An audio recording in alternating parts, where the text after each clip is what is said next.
Hey guys, welcome back to the channel. My name is Nobody and I appreciate you being here. So today we're out at the Untrained Unprofessional Shooting Range, all because I was sent something. Excellent. Now this doesn't happen all too often. Well, actually it's the first time it's ever happened, but a company called Cyelee, did I say that right? Cyelee Optics reached out to me and said, are you interested in reviewing one of our optics? And they specifically mentioned the Cobra X Pro. And I said, sure. And mainly because, you know, it's like I'd only heard about Cyelee like about a month or two ago. A friend of mine had mentioned it and said that he'd been hearing some good things about it, you know, so I was really interested in seeing something a little bit different.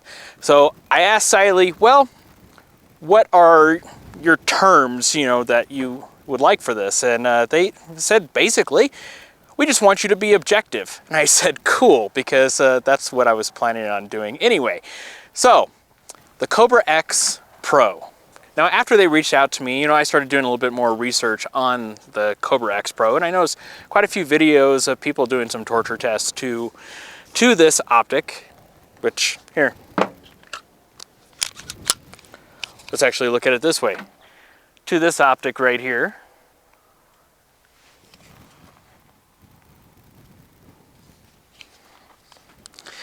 And from everything that I could see, it seemed to be very durable. Now, there was something, you know, that right off of the bat when I did see it, that, well, how can I put this? I have an overactive imagination and I'm kind of a smart ass, you know, so my mind kind of wanders into different things. And, well, when I first saw this, the Cobra, which I get, you know, why they call it the Cobra, it looks like a Cobra hood and everything, but that's not where my mind wanders. My first thought when I saw this was, remember on Endor, Star Wars, the bike troopers, you know, their special little helmet? Yeah, that's the first thing that I thought of when I saw it, you know, just like, you know, so I got a good chuckle out of it because I'm the type of person that likes to laugh at things, and I poke fun at myself too, you know, so I'm going to poke fun at everything else too. Well, I showed this to a friend. He held it and shot it here last weekend, you know, while we were out here, and his thought was, can you guess? Shredder helmet, yep, that's what he thought. Well, if you have any thoughts, what it could look like, see if you have a better one, put a comment down below. That doesn't mean that this is a good or bad optic. It just looks a little bit different, something that I wouldn't necessarily look for in an optic, but it is definitely beefy. If you look at it,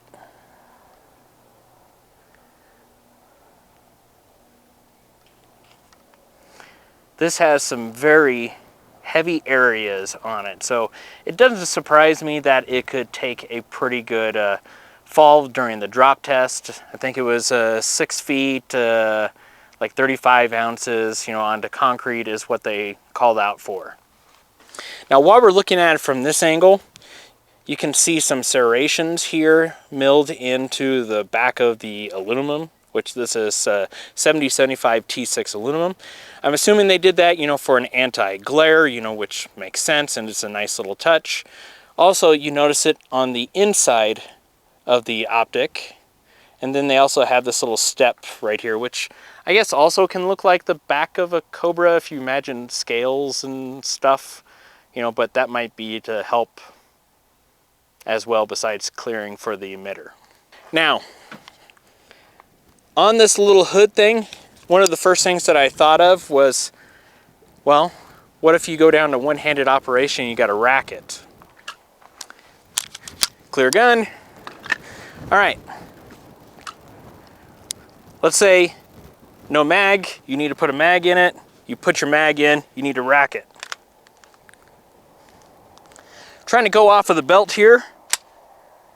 And as you can see, if you just push straight down, it just catches right on the belt. It doesn't want to come off. You have to start angling and almost lift up on it. So not the end of the world, but it's just one of those things that you have to train through. All right, so again, working with a safe gun.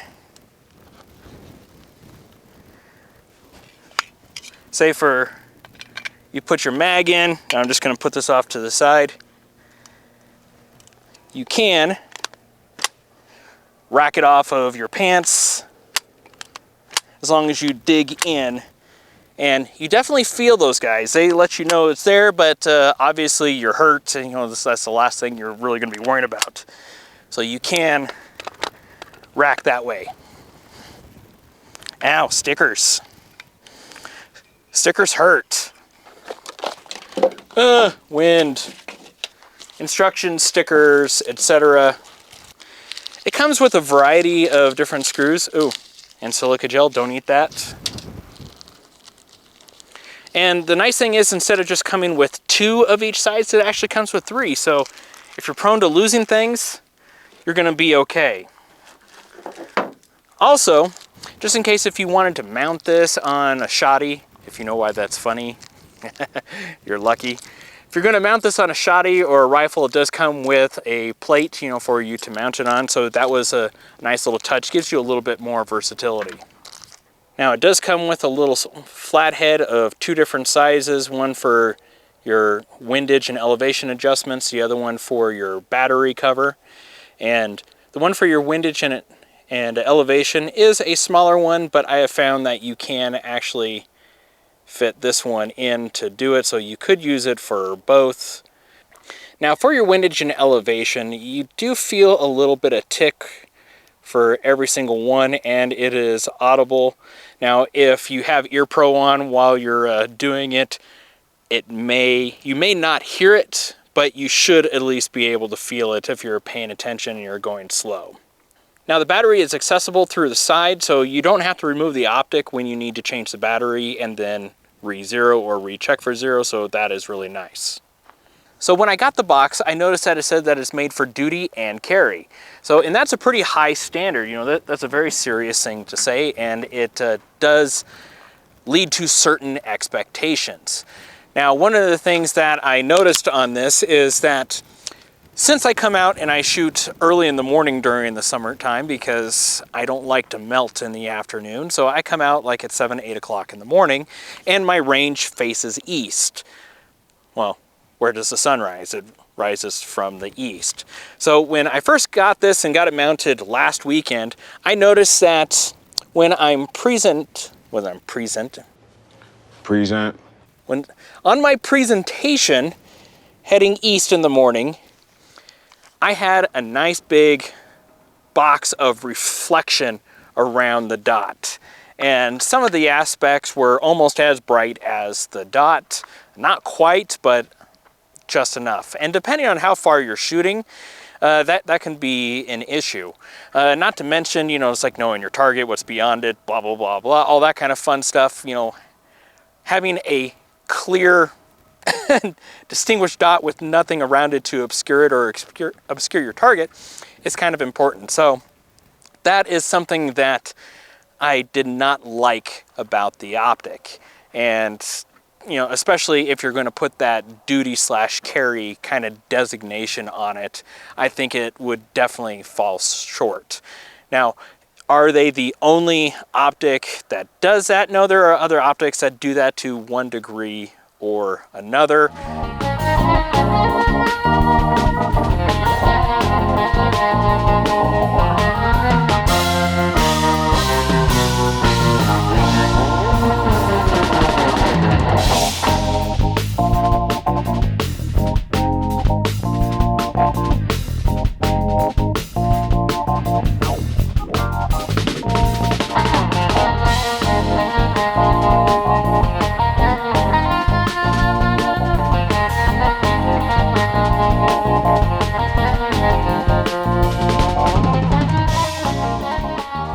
Now, since the Cobra X Pro and the Loophole Delta Point Pro both had the same kind of issues, with the emitter box being reflected into the window, I kind of thought it would be interesting to see where, in relation to the angle of the sun, where that appeared and disappeared. So first we'll go with the Cyelee, and I wish I had a way of showing you guys the field of view on this. Okay, so it's barely visible here. I'm just past 90 degrees, but I can still see it. Well, actually,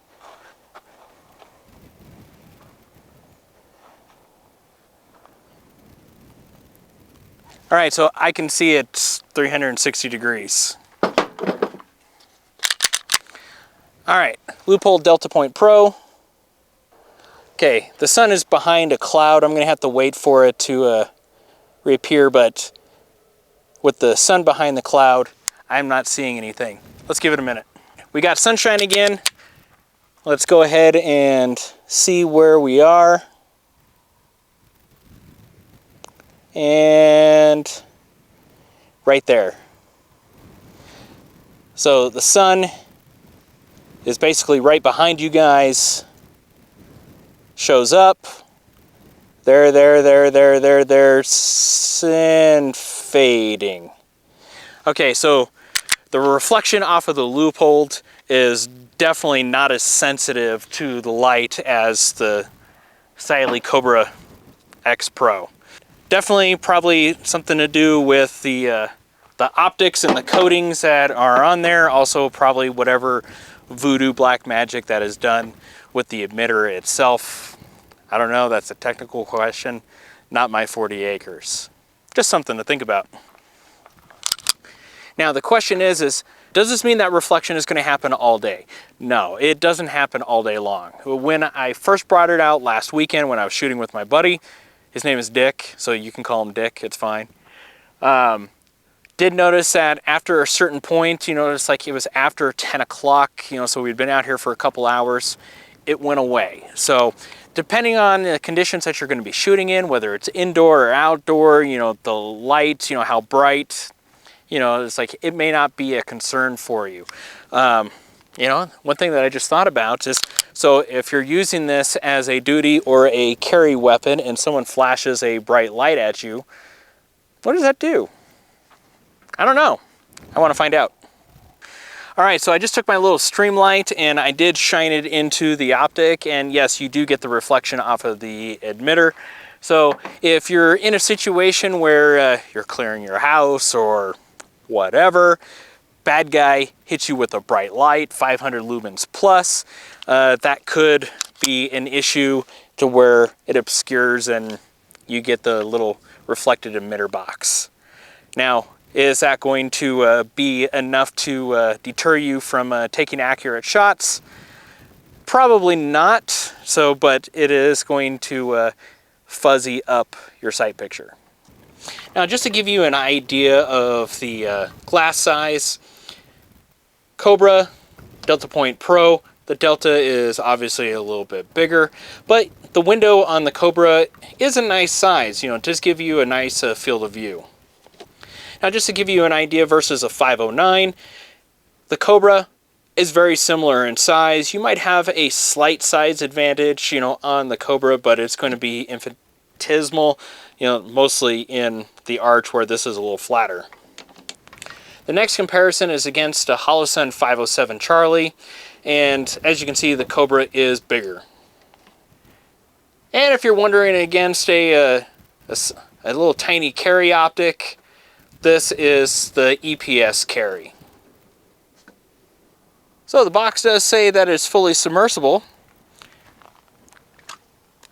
Let's try it. I'm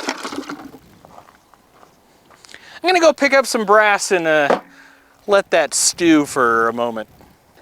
All right, so it has been 25 minutes for an IPX7. They say it's good for 3 feet, for 30 minutes. So we're gonna come up underneath it, and this is one of those times that kind of wish I would have thought about this a little bit better, because now I'm gonna have to go home and detail strip and dry and re-oil and everything just to keep it from rusting, but that's okay. Let's see if this dot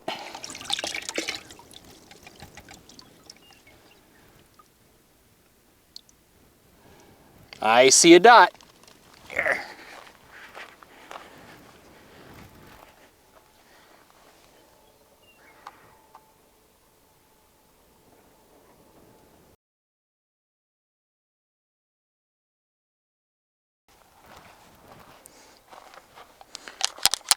Well guys, that's the Cyelee Cobra X Pro. Not a fully complete review like doing the impacts and all that kind of stuff. I just really didn't want to drop my Prodigy or anything, but there are other videos of people damaging them, and you know, they seem to hold up. So I figured it'd be nice to focus on some other things.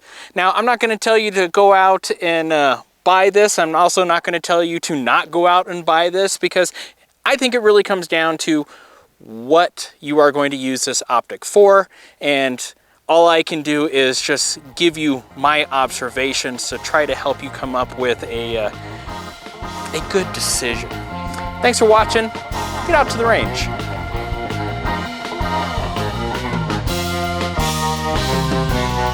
It seems like water just lives in this thing.